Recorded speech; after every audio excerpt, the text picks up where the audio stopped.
Quando Rita Pollitt foi encontrada sem vida após o incêndio no ano de 1998, seu filho de 14 anos na época foi preso com base nas evidências físicas do local. E infelizmente ele passou mais de 20 anos na prisão, cumprindo pena por um crime que não cometeu. Então, se você se interessa por esse tipo de conteúdo, eu peço desde já que deixe aí o seu gostei e se inscreva no meu canal. E se quiser e puder, se torne um membro, porque além de ajudar o canal financeiramente para que eu possa continuar postando cada vez mais vídeos, você também vai ter acesso ao nosso grupo exclusivo para apoiadores, que fica no WhatsApp, e o seu nome aparecerá no final dos vídeos. Então, se quiser e puder, se torne um membro, porque isso ajuda demais. E se quiser também me siga no meu Instagram, que é esse aqui que aparece na tela. Então, dados os recados, vamos pro caso.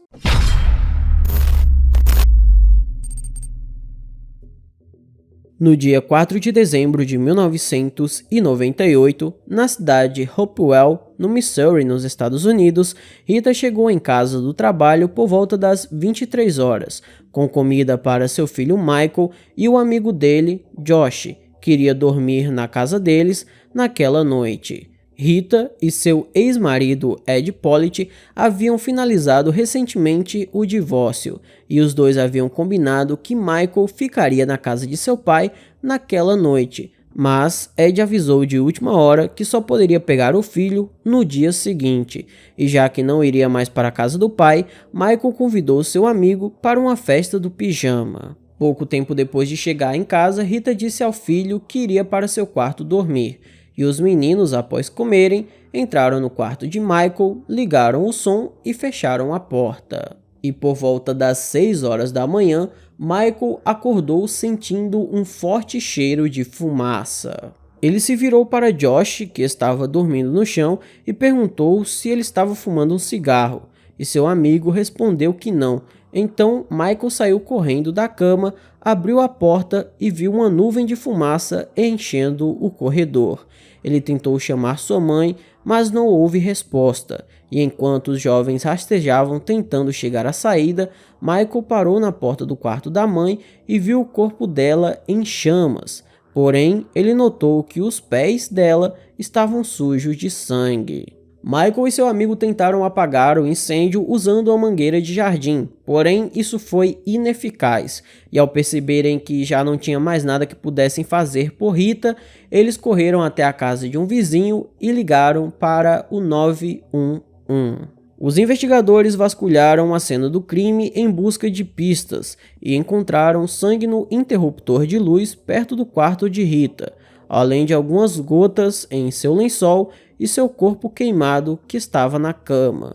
A origem do incêndio foi inconclusiva e a causa oficial da morte de Rita foi envenenamento por monóxido de carbono com trauma contundente na cabeça. O patologista concluiu que teria havido uma grande quantidade de sangue produzido, considerando que Rita havia sido atingida na nuca, e o criminoso certamente estaria coberto de sangue quando fugiu do local. E nas roupas de Michael não havia nenhuma mancha de sangue. Havia alguns itens na casa que poderiam ter sido usados no crime, como bastão de beisebol, atiçador de fogo, lanterna, e esses itens foram analisados, mas nenhum deles era compatível com a arma do crime. E o objeto que foi utilizado para atacar Rita nunca foi encontrado. Os investigadores observaram que o comportamento de Michael era incomum, considerando o que havia acabado de acontecer. Eles disseram que o jovem exibiu explosões de raiva e desobediência durante a entrevista policial, e por causa de seu comportamento, ele imediatamente se tornou o principal suspeito de tirar a vida de sua própria mãe. Com base em sua reação, as autoridades foram rápidas em julgá-lo e decidiram que Michael deveria ser, com certeza, um assassino de coração frio. Como desde o início os investigadores consideraram Michael o culpado, algumas linhas de investigação que podiam ter sido seguidas foram simplesmente ignoradas, como por exemplo pegadas que estavam do lado de fora da casa e nunca foram analisadas. Além disso, os vizinhos disseram ter ouvido alguns cães latindo por volta das 3 horas da manhã, e Michael e Josh confirmaram essa história, mas a polícia nunca investigou isso. Michael foi interrogado pesadamente por 48 horas e não conseguiu dormir durante esse período. Ele não teve um advogado e nenhum adulto estava presente o acompanhando. Ele também falhou em uma análise de estresse de voz por computador.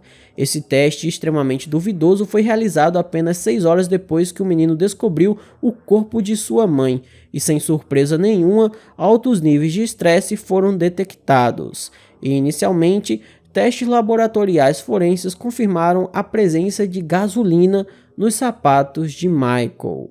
Essa possível presença de gasolina nos sapatos de Michael era a única evidência física que o ligava ao crime, e mesmo assim era algo minúsculo comparado com tudo o que a polícia simplesmente ignorou. Mesmo assim, essa coisa minúscula era suficiente, já que a polícia nunca acreditou em sua inocência. Por causa disso, Michael foi preso e acusado de assassinato, embora seu julgamento só tenha acontecido no ano de 2003. Michael manteve sua declaração de inocência desde o início, e posteriormente testes realizados nos sapatos dele, que ele usava na noite do crime, confirmaram que a substância que os investigadores acreditavam ser gasolina, na verdade era um solvente. Esse solvente tinha algumas propriedades semelhantes às da gasolina. Para vocês terem uma ideia, nunca foi nem sequer confirmado de que tenha havido a presença de gasolina na cena do crime, e esses testes no sapato do Michael foram realizados durante o julgamento.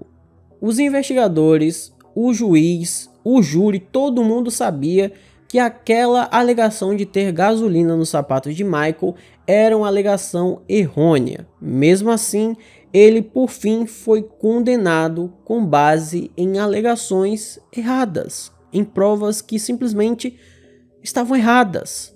Tudo ali era um erro. Infelizmente, aos 17 anos de idade, o júri considerou Michael culpado de assassinato em segundo grau e ele foi condenado à prisão perpétua, sem direito à liberdade condicional, cumprindo sua pena em uma prisão de segurança máxima. Em desespero, ele escreveu para o Midwest Innocence Project e também o MacArthur Justice Center e se dedicou a provar sua inocência. A única prova forense que ligava o adolescente ao crime foi comprovadamente falsa. Técnicas de interrogatório inadequadas também foram usadas pelos investigadores ao questionarem os dois meninos, e essas técnicas foram reconhecidas como levando a falsas confissões quando aplicadas em jovens. Isso tudo pode ter contribuído para os níveis de estresse que Michael estava exibindo, e ficou determinado que seus direitos constitucionais foram violados. Sendo assim, em 22 de abril de 2022, Michael Pollitt foi liberado em liberdade condicional. Com a ajuda do MacArthur Justice Center, do Midwest Innocence Project e da Landon e Emerson, atualmente ele luta por sua exoneração e verdadeira justiça no caso não resolvido do assassinato de sua mãe. Anos antes de sair em liberdade condicional, Michael teve a oportunidade de se tornar um homem livre. Ofereceram a ele um acordo para que ele assumisse a culpa pelo crime que ele não cometeu, para que assim ele saísse da cadeia com 15 anos de sentença. Mas Michael não aceitou, dizendo o seguinte: "Vou morrer aqui. Eu não matei minha mãe e ela vai fazer justiça." Ainda existiam outras pessoas que poderiam ter sido investigadas pela polícia e que sinceramente tinham muito mais motivo para cometer o crime do que o Michael. Na época do caso, Rita havia recebido pensão alimentícia de seu ex-marido durante o complicado processo de divórcio dos dois. Ela também recebeu metade de sua pensão e 401 mil. A decisão do juiz ocorreu apenas uma semana antes dela ser agredida e queimada, e isso dava ao pai de Michael muitos motivos para cometer o crime. Segundo algumas testemunhas, o Ed Pollitt teria ameaçado Rita em um bar local, dizendo que ela nunca tocaria em nenhum centavo de seu dinheiro. No entanto, por mais incriminadora que essa declaração fosse, os registros telefônicos de Ed mostravam que ele estava em casa no momento em que o crime aconteceu, já que ele havia até recebido uma ligação, o que não significa absolutamente nada, pois ele pode simplesmente ter encomendado o crime e aquela ligação ser só uma confirmação de que o serviço estava feito. Inclusive, algumas testemunhas afirmam ter visto o primo de Ed nas primeiras horas do dia 5 de dezembro, e ele estava usando uma camiseta molhada.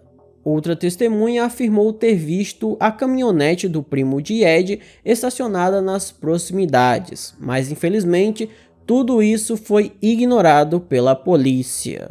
E essa teoria do primo do Ed ser o responsável pelo crime ainda é considerada inconclusiva.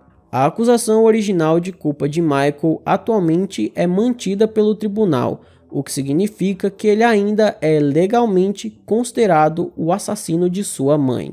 Ele está morando com sua família e o advogado da Langton e Emerson, Mark Emerson, disse o seguinte sobre o caso. A condenação injusta de Michael Pollitt é um exemplo perturbador do Estado tirando a vida de um jovem por causa da visão de túnel e evidências não confiáveis. Apesar de todo o caos que cerca a vida de Michael, ainda existe uma vítima que espera por justiça. O caso de Rita foi aberto e agora vamos aguardar para que o verdadeiro responsável pelo crime venha à tona e seja condenado.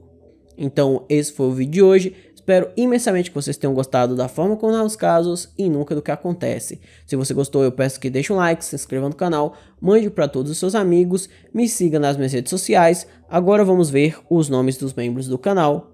Até a próxima e tchau!